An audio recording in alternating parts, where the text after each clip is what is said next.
ഈശോ മിശിഹായെ സ്തുതിയായിരിക്കട്ടെ. പ്രിയപ്പെട്ട സഹോദരങ്ങളെ, കാത്തലിക് മിററിൻ്റെ മറ്റൊരു എപ്പിസോഡിലേക്ക് വലിയ സ്നേഹത്തോടുകൂടി പ്രിയപ്പെട്ട മാത്യു അച്ഛൻ ഞാൻ ചേർന്ന് നിങ്ങളെ സ്വാഗതം ചെയ്യുന്നു. അതുപോലെ മാത്യു അച്ഛൻ വിഷയം ഞങ്ങളെ അവതരിപ്പിക്കുന്നതാണ്. ഈശോയുടെ പ്രിയമുള്ളവരെ, നമ്മുടെ ജീവിതത്തിൽ ഈ ലോകത്ത് നമ്മൾ ജീവിക്കുമ്പോൾ സമ്പത്ത് വളരെ പ്രധാനപ്പെട്ട ഒരു കാര്യമാണ്. എന്ത് കാര്യം നേടണമെങ്കിലും നമുക്ക് സമ്പത്ത് ആവശ്യമാണ്.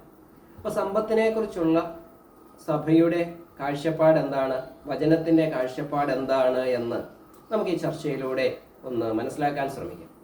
സമ്പത്ത് അധികം ആയിട്ട് ശേഖരിച്ചു വയ്ക്കുന്നവരുണ്ട്, സമ്പത്തില്ലാതെ വളരെയധികം ബുദ്ധിമുട്ടുന്നവരുമുണ്ട്. ദരിദ്രരായിരുന്നാലേ സ്വർഗത്തിൽ എത്തിച്ചേരുകയുള്ളൂ എന്ന വിശ്വാസത്തിൽ ജീവിക്കുന്നവരുമുണ്ട്. അപ്പോൾ യഥാർത്ഥത്തിൽ സഭ എന്താണ് ആഗ്രഹിക്കുന്നത് സഭാ മക്കളിൽ നിന്ന് എന്ന് നമുക്ക് ഈ ഒരു ചർച്ചയിലൂടെ മനസ്സിലാക്കാം.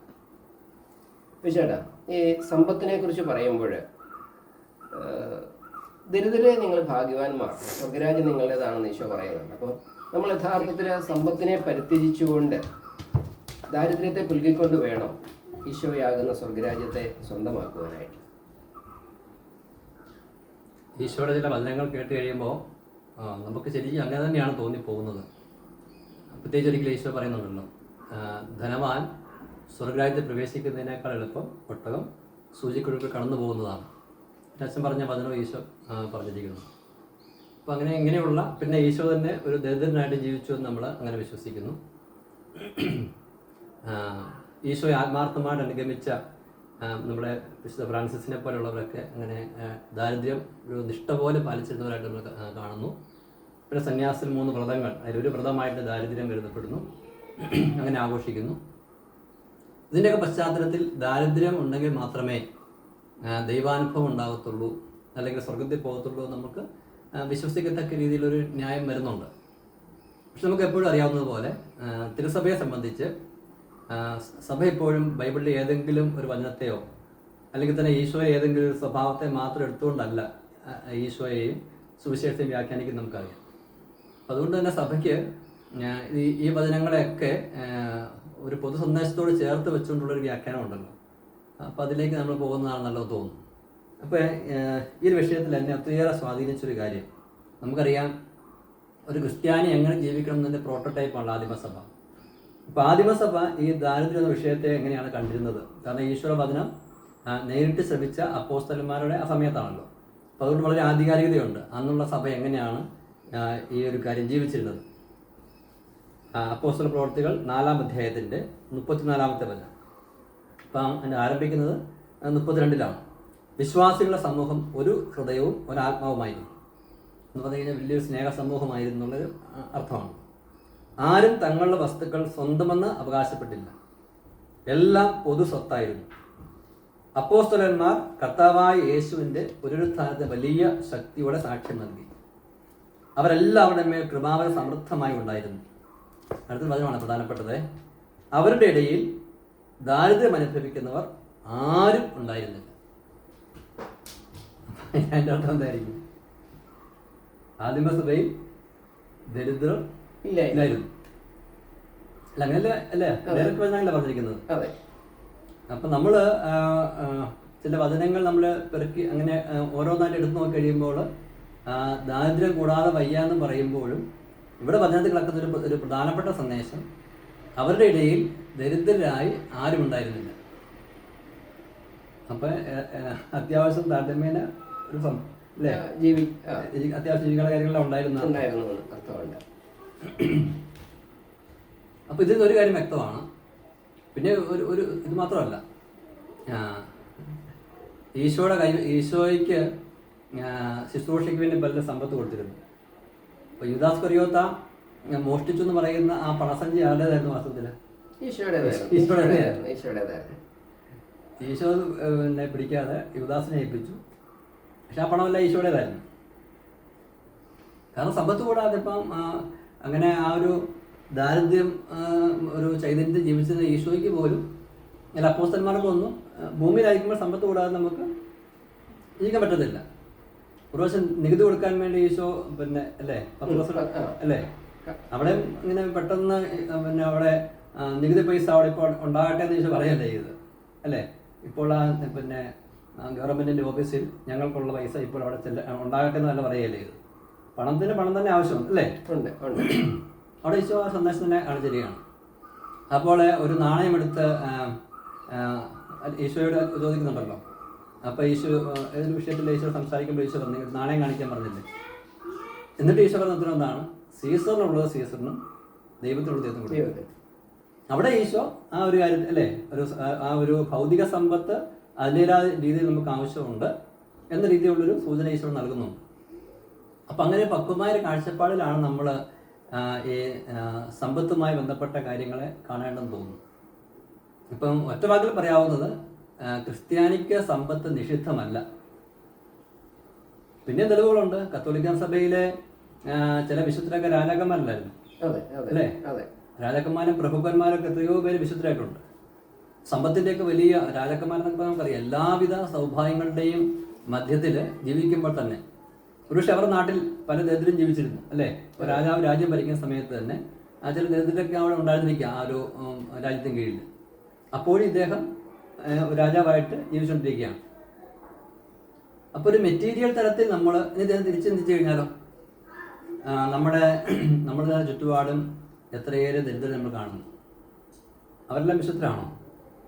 അല്ല. അങ്ങനെ പറയാൻ പറ്റത്തില്ല. ദൈവനിഷേധികളായിട്ട് നടക്കുന്ന ആൾക്കാരെ നമ്മൾ കണ്ടിട്ടുണ്ട്, ഈ സമ്പത്തൊന്നും ഇല്ലാത്ത ആൾക്കാർ. അപ്പോൾ അതിൻ്റെ എന്തുകൊണ്ട് നമ്മൾ മനസ്സിലാക്കേണ്ടത്? അച്ഛനെ ഈ ഒരു ആശയത്തിൽ ഈ ഒരു കാഴ്ചപ്പാടിൽ നിന്ന് നമുക്ക് മുന്നോട്ട് പോകുന്നതിന് മുമ്പ് ഇപ്പോൾ നമുക്കൊന്ന് മനസ്സിലാക്കാവുന്ന കാര്യം എന്താണ് അച്ഛന് പറയാവുന്ന ഒരു കാര്യം? സമ്പത്തിനെ കുറിച്ചുള്ള എൻ്റെ ഒരു ചിന്ത എന്ന് പറയുന്നത്, സമ്പത്ത് നമുക്ക് ആവശ്യമുണ്ട്, ദൈവത്തോട് നമ്മളത് ചോദിക്കണമെന്ന് തന്നെയാണ്. അതായത് അതിനകത്ത് എനിക്കൊരു 4-5 ലോജിക്കലായിട്ടുള്ള ആർഗ്യുമെൻറ്റ്സ് ഉണ്ട്. ഒന്നാമത്തെ ആർഗ്യുമെൻ്റ് എന്ന് പറയുന്നത്, നമ്മൾ മെറ്റീരിയലിസ്റ്റിക് ആയിട്ടുള്ള സമ്പത്തിന് വേണ്ടി ചോദിക്കുന്നതിന് മുൻപ് യഥാർത്ഥ സമ്പത്തിനെയാണ് ചോദിക്കേണ്ടത്. അതായത് യഥാർത്ഥ സമ്പത്ത് നമുക്ക് കിട്ടിയാൽ മെറ്റീരിയലായിട്ടുള്ള എല്ലാ സമ്പത്തും നമുക്ക് ലഭിക്കും. യഥാർത്ഥ സമ്പത്ത് എന്ന് പറയുന്നത് എന്താ? സ്നേഹമാകുന്ന സമ്പത്ത്. അതായത് ഒരാളെ സ്വന്തമാക്കിയാൽ എല്ലാറ്റിനെയും സ്വന്തമാക്കാനും ഉള്ള സ്നേഹം കിട്ടും. അതായത് ഈശോയെ നമ്മൾ സ്വന്തമാക്കി കഴിയുമ്പോൾ നമ്മുടെ കൂടെയുള്ളവരെ നമുക്ക് സ്നേഹിക്കാൻ പറ്റും. അപ്പോൾ അവിടെ ഒരു പോസിറ്റീവ് എനർജിയുടെ ഒരു വിനിമയം വരും. നമ്മൾ ചെയ്യുന്ന ജോലിയെ നമ്മൾ സ്നേഹിക്കും. അപ്പോൾ ആ ജോലിയിൽ നിന്ന് നമുക്ക് പ്രതിഫലം കിട്ടും, നമുക്ക് അത് ഫലപ്രാപ്തിയിലെത്തും. നമ്മളൊരു കർഷകനാണെങ്കിൽ സ്നേഹത്തോടെ നമുക്ക് അത് കൃഷി ചെയ്യാൻ പറ്റും. അങ്ങനെ വരുമ്പോൾ യഥാർത്ഥത്തിൽ സമ്പത്തെന്ന് ഞാൻ കാണുന്നത് ഈശോയെ തന്നെയാണ്. ഈശോയും ഈശോ തരുന്ന ഈശോയുടെ സ്നേഹവും, അതാണ് യഥാർത്ഥ സമ്പത്ത്. അപ്പം ആ പോയിന്റാണ് എൻ്റെ ഏറ്റവും പ്രധാനപ്പെട്ട. ഒരാളെ സ്നേഹിച്ചാൽ എല്ലാറ്റിനെയും സ്വന്തമാക്കാനുള്ള അനുഗ്രഹം അതിലുണ്ട്. മത്തായി 6:33 അല്ലേ? നിങ്ങൾ ആദ്യം ഈശോയെ തേടുക, ഈശോയെ നേടുക, ബാക്കിയുള്ള എല്ലാം ലഭിക്കും. അപ്പം ആ ഒറ്റ ഒരാളെ സ്നേഹിക്കാൻ നമ്മൾ തയ്യാറാവാത്തതാണ് നമ്മുടെ എല്ലാ ദാരിദ്ര്യത്തിന്റെയും പ്രധാന കാരണം. വളരെ പ്രധാനപ്പെട്ട ഒരു കാര്യമാണ്. നാൽപ്പം കേട്ടുകൊണ്ടിരിക്കുന്നവര് പലപ്പോഴും ഒരു വിഷയത്തിൽ കേട്ടുകൊണ്ടിരിക്കുന്ന പലരും ഇങ്ങനെ സമ്പത്തിന് വേണ്ടി ഒത്തിരി ആഗ്രഹിക്കുന്നവരും സമ്പത്തില്ലാതെ വിഷമിക്കുന്നവരുമായിരിക്കും. ചിലപ്പോഴൊക്കെ വിചാരിക്കുന്നതാണ്, ഞാൻ എത്രയേറെ പ്രാർത്ഥിച്ചിട്ടും എന്തുകൊണ്ട് എനിക്ക് സമ്പത്ത് കിട്ടാത്ത, വേറെ പലരും കിട്ടുന്നു, എങ്ങനെയൊക്കെ രീതി. പക്ഷേ അച്ഛൻ പറഞ്ഞ വളരെ പ്രധാനപ്പെട്ട ഒരു കാര്യം, ഒരു ആത്മശോധനയ്ക്ക് കാരണമാകണം.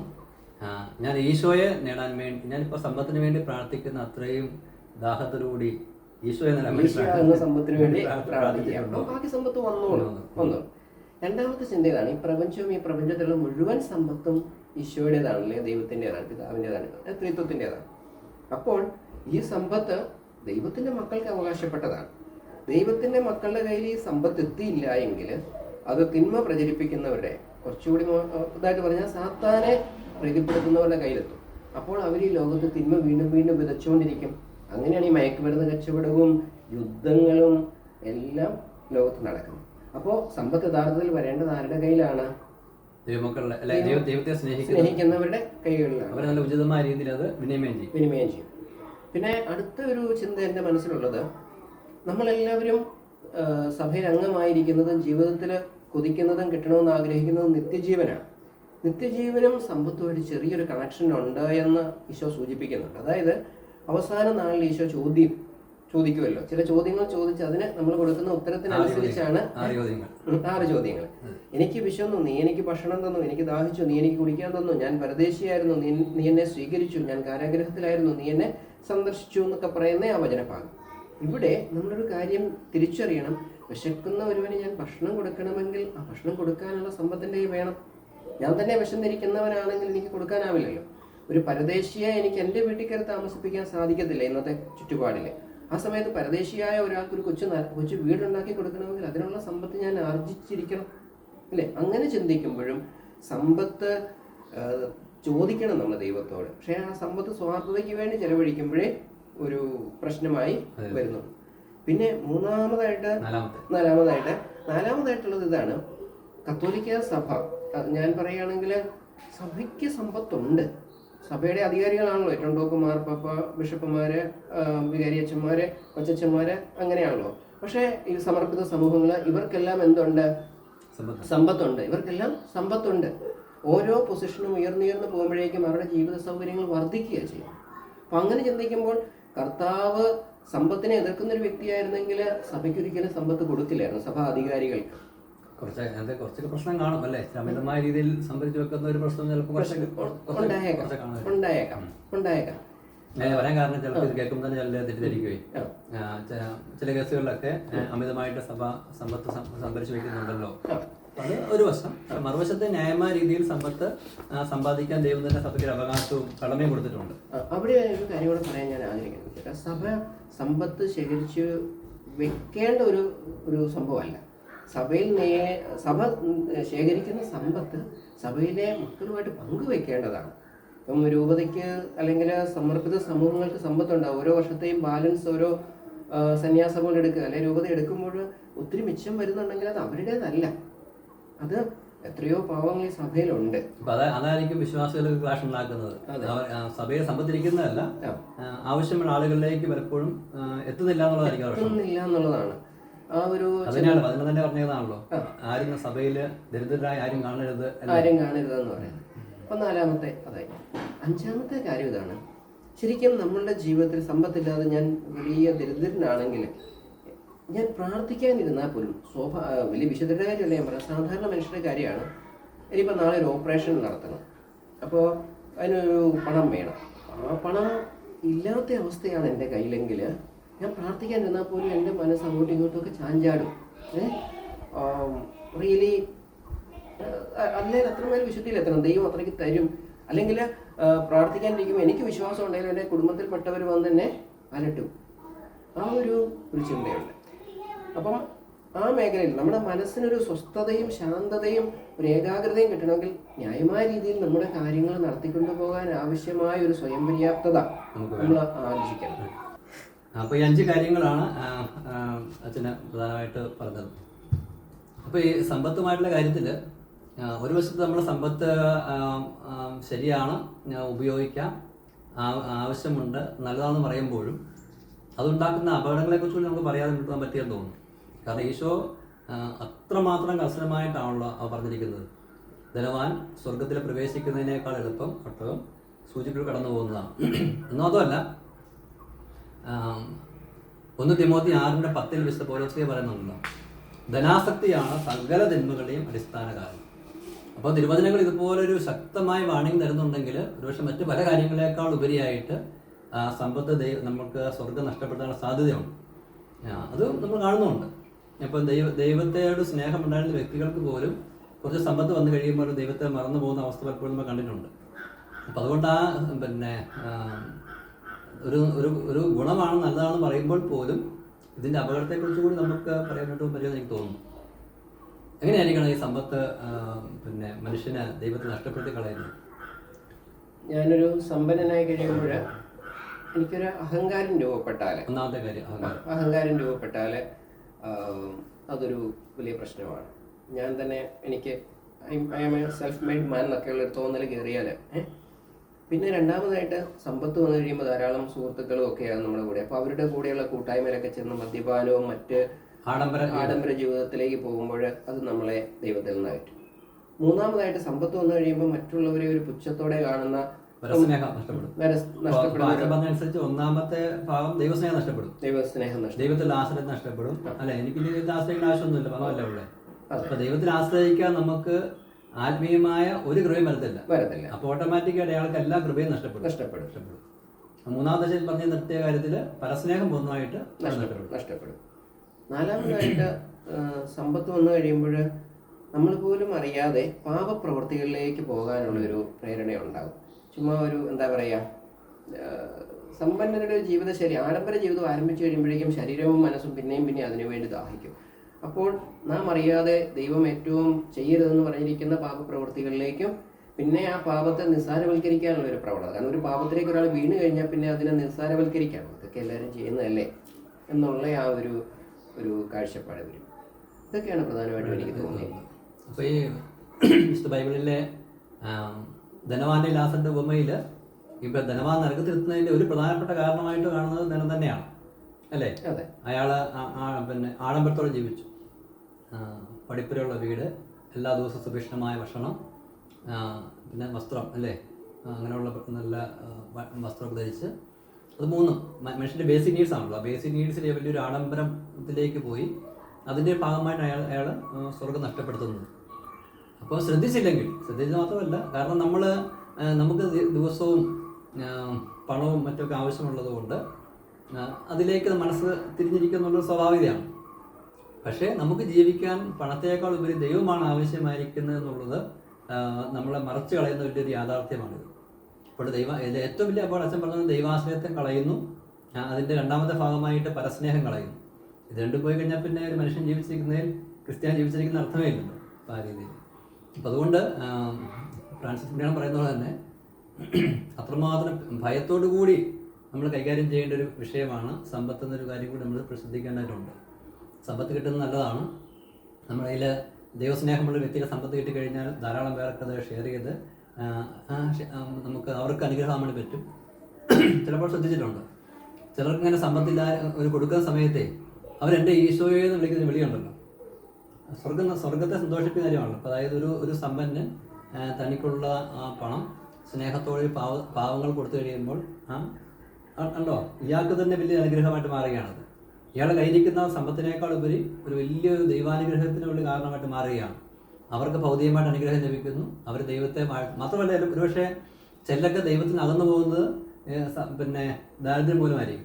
അപ്പം നമ്മൾ അവരെ സഹായിച്ചു കഴിയുമ്പോൾ അവർ ഈശോയിലേക്ക് വരാൻ സാധ്യതയുണ്ട്, അല്ലേ? ആത്മരക്ഷയ്ക്കുള്ള വഴി കൂടിയായിട്ട് ചിലപ്പോൾ ഇത് മാറുന്നുണ്ട്. അങ്ങനെ എല്ലാം കൊണ്ടും ഗുണകരമാണ് സമ്പത്ത് ഉണ്ടായിരിക്കുന്നത്. അപ്പോൾ ഇതിൻ്റെ കൂടെ എനിക്ക് ഇന്നലെ സംഭവിച്ച ആ ഒരു വിഷയം കൂടി ഇതിൻ്റെ കൂടെ ജസ്റ്റ് ഒന്ന് ചേർക്കാൻ തോന്നുന്നു. നമ്മൾ മലയാളിയായ എനിക്കൊന്ന് ബാംഗ്ലൂരിലെ മറ്റുമായിരുന്നു താമസം, CJ റോയ് അല്ലേ എന്ന് പറയുന്ന അദ്ദേഹത്തിൻ്റെ മരണം. അത് നമ്മൾ ആദ്യമായിട്ട് തന്നെ നമ്മൾ വളരെ വേദനയോട് കൂടി അദ്ദേഹത്തിന് ആത്മാവിനെ പ്രത്യേകം പ്രാർത്ഥിക്കുന്നു. അതോടൊപ്പം നൽകുന്ന ഒരു സൂചന കൂടിയേ.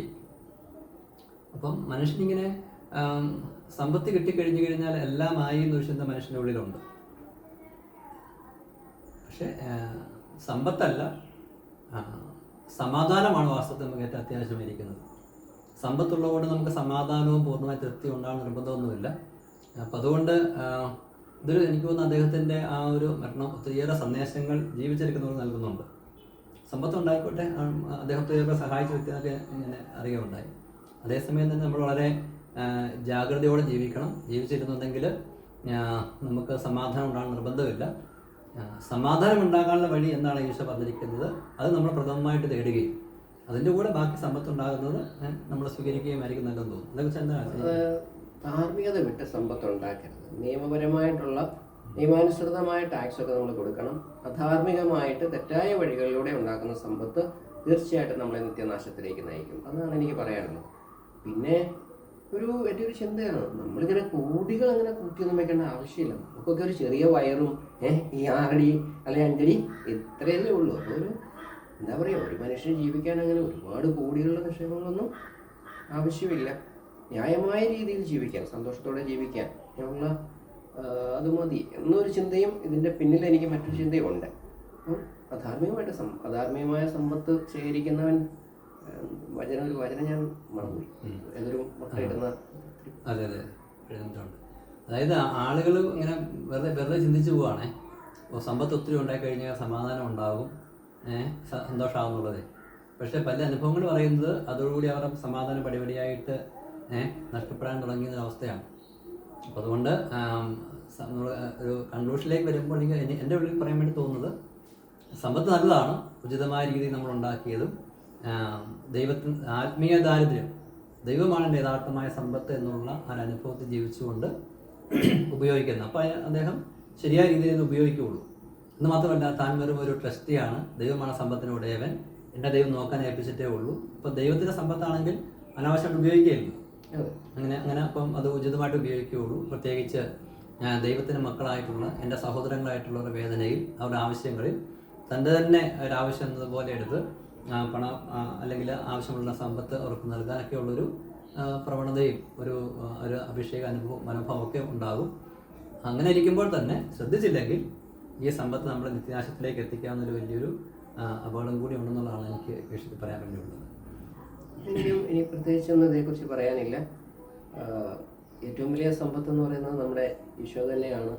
ആ സമ്പത്തിനെ നമ്മൾ സ്വന്തമാക്കി കഴിയുമ്പോൾ നമുക്ക് വേണ്ടതെല്ലാം വന്നു ചേർന്നോളും. നമ്മുടെ കർത്താവ് ഈശോ മിശിഹായുടെ കൃപയും പിതാവായ ദൈവത്തിന്റെ സ്നേഹവും പരിശുദ്ധാത്മാവിന്റെ സഹവാസവും സഹോദരങ്ങളെ നിങ്ങൾ എല്ലാവരോടും കൂടെ നിങ്ങളുടെ സമ്പത്തിനോടുകൂടെ ഉണ്ടായിരിക്കട്ടെ, എപ്പോഴും എന്നേക്കും. ഈശോ മിശിഹാ.